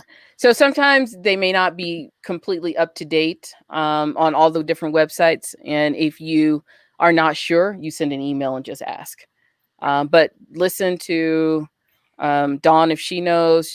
Just know that you're going to be targeting around that time, and then they will come and update these websites. But it's kind of cool just looking at where they were last year, and then if you look at the speakers they had last year, they had some pretty impressive speakers. They weren't, you know, they had some people. They had some people with some oomph behind them. Right. Yeah. And I don't know who their performers were. So for those of you who are interested in performing, this is where you'll have to start reaching out to these two people. One, you want to make sure that they are still the organizing team. And also remember that there's going to be a whole list of other organizers. There will be organizers for performers, organizers for speakers. They will be volunteers. So just be ready to figure out who they are. And if not, there's this cool thing called Google and LinkedIn. Right. Go put their name is on LinkedIn and see what you can find out about them. And to give people a heads up, I've started creating a list of TEDx events. A, specifically, what is the website, and B, what is the application link? So that's all going to be part of like the mastermind. You'll be receiving that information next week as we kind of go into like what is next on the agenda. So we'll be talking a lot more about all the different TEDx's that you can go to, how to find the links, make the application super seamless. Yeah. So yeah, that would be cool. Awesome. It's a lot of work. It's quite a bit of work. It's quite a bit of work, which is why we're taking our time. We're doing this over a couple of, it's a 3-month, 9-week program leading into 2021. But yes. So Phylecia, in closing, first off, like, how do people find you, and like, and like, how do people work with you if they're interested? So the first thing you can do if you want to work with me, you can go to my website, ifindyoukclothes.com. Somewhere on there is a link for you to we just get on the phone and talk. And the thing that helps me is if you tell me what you're looking for, where you're trying to go, and I'll let you know if we're a good match. And if we're not, then I'll tell you where you need to start. I may send you back to Dawn. Like, you need to go back there. So yeah, you just go to ifindyoukclothes.com. Of course, if you want to follow us on Instagram, same thing, ifindyoukclothes.com. And every Friday, we actually do free office hours, and I answer any questions around speaking, websites, pitching. So if you go to ifindyoukclothes.com, you can sign up for free. And every Friday, any questions you have, your favorite margarita mix, whatever, I answer anything that will help you get on stage, because that's the biggest goal. If you get on stage, you'll invite me, then I don't have to keep speaking. I just get to travel. That would be amazing. That would be amazing. I'm just going to carry your bags and your microphone for you. And then the people who do work with you, that you find them gigs on like a monthly basis or like a weekly basis, or what timeline? So with the subscription, we send out is $20 a month for the subscription, and every Monday we send out 5 speaking leads that we've already researched and vetted for you. So that's what we do every Monday, and then of course every Friday we have office hours for individuals. That research goes more personalized, and it costs a little bit more money. So that's where we have to get on the phone just to see if I can actually work with you. Got it. Yep. Got it. Yep. That makes sense. Yeah. So Excellent. yeah, my goal is just to help you get on stage and so I can just travel with you and take photos. There we go. There we go. Get on stages, ladies and gentlemen. Get on as many as you possibly can. Feel comfortable. I'll work with you to make sure that your keynote is different from your idea, because it's not the same thing. Ooh, no, it's not. We've talked about this quite a bit, but we're probably going to need to talk about it some more. It is not the same. It's not the same, but it can serve as a very solid foundation for what it is that you do want to do. So get on some stages, book some gigs, work with me, get on TEDx, and amplify your platform. Go back to Phylecia and let her know like all the amazing things that have happened since. I know this whole the thing. goal is to get hate mail. Yay! No, the goal is to get hate mail. That means you've made it if you got some hate mail. Right. This has been so epic. Let me see if there's any other comments. Thanks for having me. Hopefully we didn't take up too much of everybody's time, but some good information. Thanks for good information. People. Definitely. I'm gonna go back and like take my own notes, because I know I got some great information out of this. So I'm gonna let it ruminate for a couple of minutes here. Anybody, any questions? Anything else? Throw a biscuit to the dog. Gotta have those treats ready when they start barking. Right here. My husband's baking bread. I can smell it. So the dog is gone. Oh, so the dog is next to the oven and the husband. Yeah. Awesome. Devin says such good information. Thank you both. Oh, thank you for being here. And seriously, let us know if you get on the stage. I want to know. Yeah. Devin has been doing some speaking engagements with the Moth recently, so that's been really cool to see. Cool. And I know someone, Tina, I want to say she's somewhere else, but I'm really curious about like her journey. And a lot of the people that we've been speaking to over the past week have been, getting themselves out there, trying to figure out like how to get even more, how to get like, like that networking, how to get those paid gigs. Yeah. How to keep on like utilizing it. What you mentioned earlier about like, like the people may not be able to pay, but they can provide you with like a video, or that they might be able to provide you with a referral or with photos and videos. That all costs money. Yeah. That all costs money. Negotiate and that's valuable. That is valuable. Like, go back and like listen to some of these tips, because she was breaking some stuff down. And get those and testimonials. Like if I can leave you with one thing, get the testimonials as soon as you get off stage. Whatever speaking gig you have, pull out your phone. You paid thousands of dollars for these little things. And when somebody comes up and says, "Oh my gosh, Dawn, you're amazing," you're like, seriously, how amazing am I?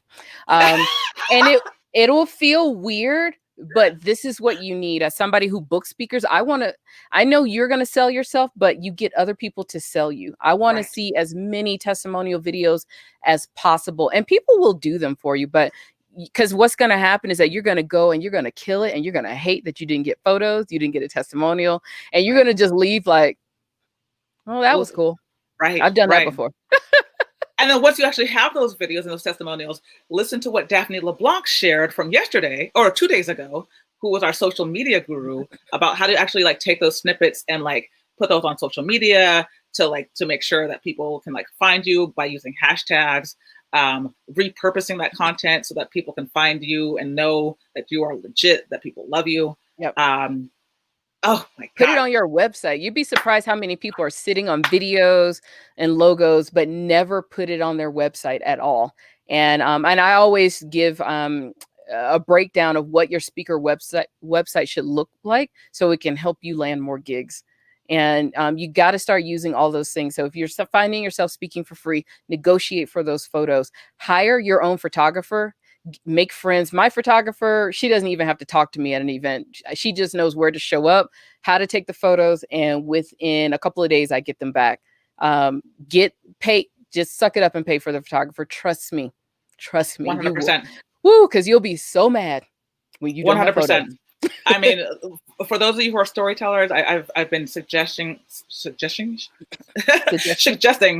that it's the same thing. Even if it's a 5-minute talk, you get it recorded, you keep it on some type of database. If you're doing something live at the Moth, they always have like opportunity to buy your video. I think it's like $50 or so, or $25. Go ahead and buy it. Get all that stuff like lined up, so that way, because when it comes to getting paid gigs, and this I'm going to leave you with a couple of nuggets also. When it comes to getting paid gigs, in order to get paid $5,000, $10,000, you have to look like a $5,000 or a $10,000 or a $15,000 or a $20,000 speaker. And so you have to have those nice, like, high definition, pictures, some like 2 minutes of video that's not just you talking, but like, maybe you talking and then the cut to the audience and the cut to like a testimonial, or like kind of like the sliding in of a testimonial. But these are all things that'll help you break down in terms of like making sure that your image is like solid for speaking gigs, for TED or TEDx, because it does matter, and yeah, and it's only going to help to amplify your platform. It will matter. Yeah. Yes. So I'm seeing that someone, Tina, said that she's done one speaking gig at a high school and looking to do more. Excellent. This dog is on something today. Well, because he knows where the treats are. Yeah, it's true. I just keep tossing them, just like yeah. These things are worth their weight in gold. Yes, I know. Right, now, definitely get those photos, get those videos, get the reviews. Somebody saying they did a gig at a high school, I'm like, did you get the testimonial? And it's okay to go backwards and get testimonials. Absolutely. It's okay. If it's from 2 years ago, just like, hey, remember when I did this for you? I need some help, And sometimes you can pre-write the testimonial and help them out. But those testimonials are those testimonials are going to help. And so never think of an event as just, it's speaking for free, I'm not getting paid. Go in, figure out, like, can I bring my photographer? Can I invite other speaker coordinators to come see me speak? Do all of those things, because that's how you're going to get your next gig. Mic drop. Mic drop. Ladies and gentlemen, this has been an amazing, epic interview with Phylecia Jones from I Find You Clothes. I'm so happy that we got a chance to just connect today, Phylecia. Thank you for taking 2 damn hours. I know I have a problem of talking, as I mentioned. I've been asking people to block off 1 hour, and I've been realizing. I know we got extras. What happened when you I don't know. This is what happens when you give too much, I guess. I don't know. Well, 2020, why not? Went ahead and added the monthly subscription. You had me excited, and I just went for it. Yes. Right, cool. So you'll get a chance to sign up, and we'll get on the phone and talk to each other. There we go. Yay. There we go. We're making it happen. So I'm excited. So thank you for having me. And this was fun. I would love to, like I said, I'll always come and support you whenever you need me. We're partners now. Yeah, I know. We're partners, especially since you've been making me write notes. Anybody who makes me write notes gets staying in my forever book. So thank you. Thank you for having me. All right. Thank you, everybody. And we'll be seeing you tomorrow. Tomorrow, the last day of the Ideas That Ignite Summit, day 5 with Chloe Shasha, TED curator from TED. And then next week, we'll be breaking down for you like everything that's going to be going into our Mastermind 9-week program. It's going to be epic. It's going to be awesome. We're going to be like working on your stories, meeting in community, just doing the damn thing. So come back tomorrow. Same time, same place, spread the word. All of the videos from our summit, you'll see, are now tagged in the Facebook group. It says Ideas That Ignite Summit. It's a little tag, because I've realized that on Facebook, like, depending on if recent activity pops up first, or if some other mumbo jumbo pops up first, depends on like what you see. I'm trying to make this simple for people. So by the end of this, I'm going to have like a separate website just about all our summit speakers, some transcripts, all of the storytelling tip Thursdays that we did over the past 10 weeks, as well as the transcripts. Because I know it's just a little bit easier for me to find stuff if it's in one place. And on Facebook, I'm just like, wait, the video is there? No, wait, the video is where? So You better than me. I know. And I'm working on my social media game. So I'm gonna make it super simple for y'all, because this has been like an epic and awesome community. So I'm sending all my love to all of you who are watching this live, all my love to those who are watching on replay, all my love to Phylecia Jones for I Find You Close. Thank you for your insights. This has been so awesome, and I'll be seeing you soon. All right, thank you. Bye, y'all.